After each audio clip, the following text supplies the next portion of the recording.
je sais que je peux prendre un raccourci pour entrer dans la présence de Dieu, je te le prends.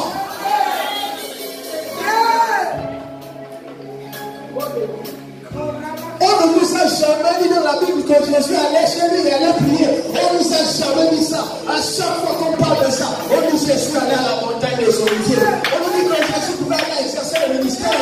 Mais quand il terminait, il retournait à la montagne des Oliviers.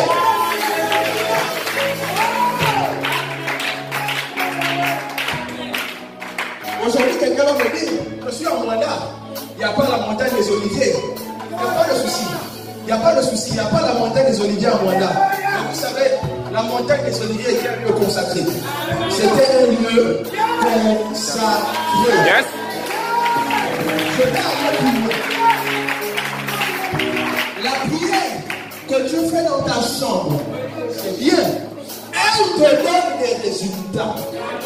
Mais tu dois trouver un endroit où il y a une telle concentration d'action que quand tu arrives, les résultats vont obligatoirement arriver. Je vais aller plus loin. Un endroit où le roi de Perse ne peut pas bloquer l'ange. Un endroit où le père de Dieu ne peut pas bloquer l'ange.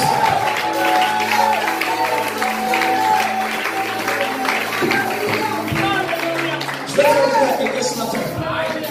Et je vais te dire, si tu cherches un endroit où aller prier, un endroit où il y a un raccourci d'onction, tu es assis dans cet endroit. Tu es assis aujourd'hui dans cet endroit.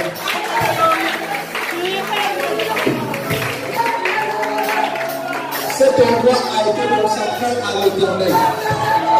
On ne fait rien d'autre ici que l'œuvre de l'Éternel. Tu es au bon endroit. Tu es au bon endroit ce matin.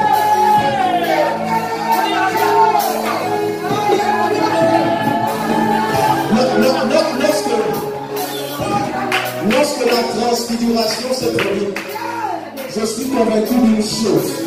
Jésus était à la montagne des Oliviers. Et la Bible nous dit qu'alors que Jésus s'apprête à vivre l'expérience la plus dangereuse de son ministère. C'est-à-dire pendant 3 ans, Jésus a fait le miracle. Jésus a guéri les malades. Jésus a enseigné. Jésus sait une chose. Il est arrivé au point où, s'il rate, tout sera effacé.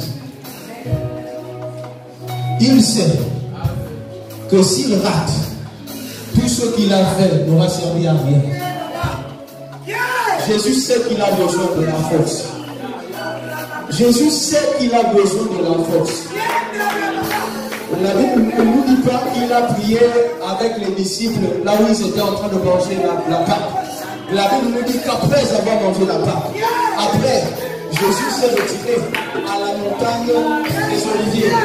Parce qu'il savait qu'il n'y avait que cet endroit. La chambre dans laquelle il dormait, il n'aurait pas pu avoir un ange qui serait venu aussi facilement.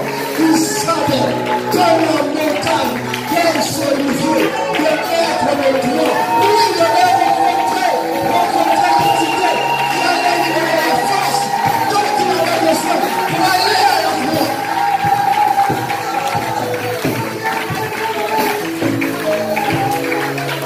La montagne des Oliviers. La montagne des Oliviers. Je n'ai pas retrouvé le passage. Je n'ai pas retrouvé le passage, mais regardons ce qui s'est passé lorsqu'on est venu attraper Jésus. Il y a un disciple qui vient, il a pris le couteau pour couper l'oreille.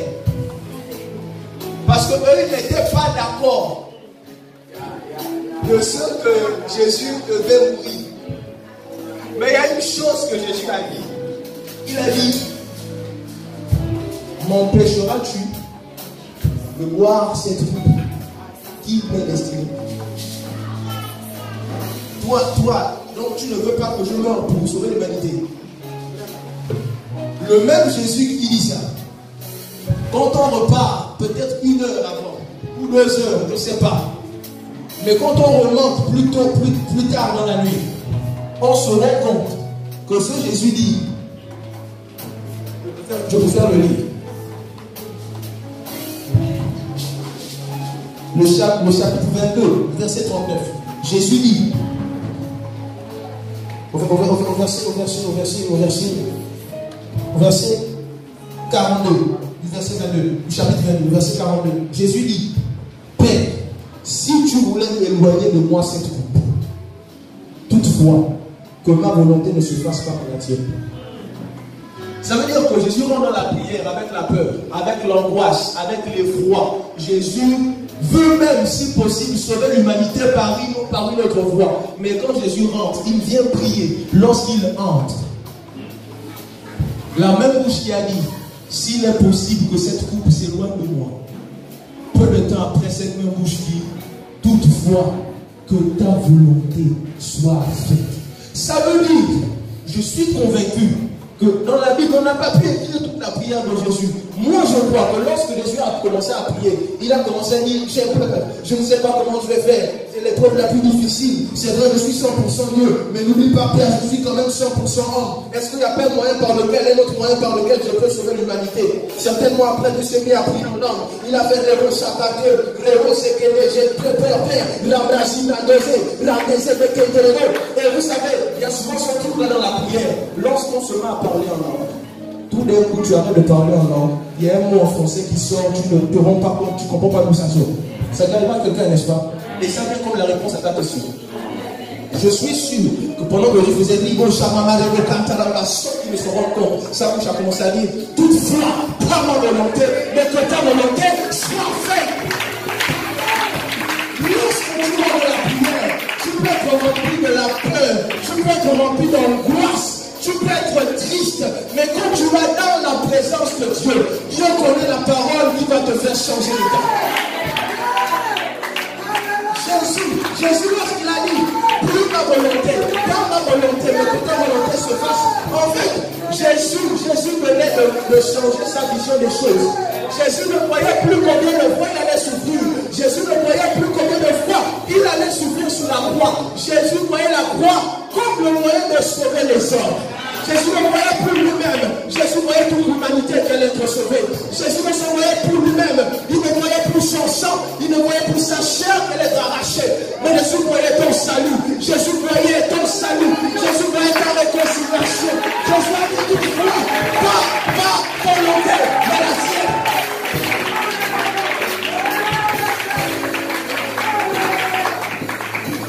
Lorsque tu sors de la prière, tu ne peux plus vivre pour toi-même.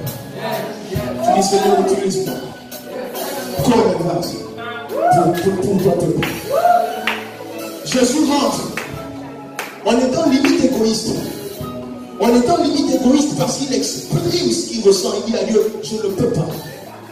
Mais là, à la montagne des Oliviers, il y a un débat. Il le pousse à aller, pas ma volonté, mais la tienne. Quand il dit toutefois, c'est pour dire quel que soit le moyen par lequel tu vas passer, je vais l'accepter pour que ta volonté soit faite. Ce genre de choses ne peut se passer qu'à la montagne des Oliviers. Mais lorsque tu vois cet endroit, ne le vois pas simplement comme ces 4 murs. Je vais donner une impression. Cela ne m'a pas aidé. Je ne l'ai pas vu dans un message. Aucun homme ne me l'a dit. Je le donne. Ce n'est pas écrit dans la Bible. Certainement peut-être contesté. Mais je préfère vous dire ce que je pense. Moi, je crois. Je crois en une chose. C'est que si les disciples s'étaient retrouvés à la montagne des Oliviers plutôt que dans la chambre haute, le Saint-Esprit serait venu plus tôt. Moi, je crois ça. Que s'ils s'étaient retrouvés à la montagne des Oliviers plutôt que dans la chambre haute, le Saint-Esprit serait venu plus tôt. Parce qu'il fallait d'abord que la chambre haute soit un endroit que Dieu reconnaisse. Ça a pris du temps. Qu'est-ce qu'on faisait à cette époque à la chambre haute avant qu'il ne vienne? Qu'est-ce qui se faisait là-bas? Ça a pris du temps. Et la Bible nous dit qu'à chaque fois que Pierre, Jacques et Jean arrivaient là-bas avec Jésus. Les gars voyaient la montagne des Oliviers comme une montagne. Il y a certains qui viennent ici et qui voient ce temple comme 4 ans. Mais il y a ceux-là qui ont la vision de Jésus. Quand ils voient la montagne des Oliviers. Frère, si ce n'est pas